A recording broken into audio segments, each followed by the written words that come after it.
407 years ago, our fathers brought forth on this continent a new nation, conceived in liberty and dedicated to the proposition that all men are created equal. Now we are engaged in a great civil war, testing whether that nation or any nation so conceived and so dedicated can long endure. We are met on a great battlefield of that war. We have come to dedicate a portion of that field as a final resting place for those who here gave their lives that that nation might live.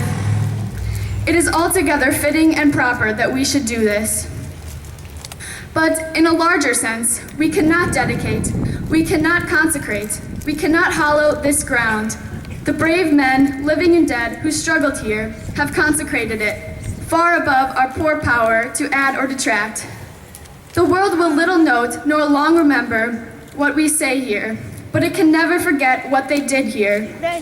It is for us, the living rather, to be dedicated here to the unfinished work which they who fought here have thus far so nobly advanced.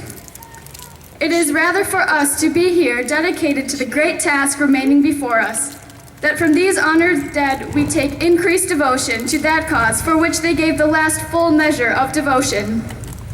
That we here highly resolve that these dead shall not have died in vain, that this nation under God shall have a new birth of freedom, and that government of the people, by the people, for the people, shall not perish from the earth.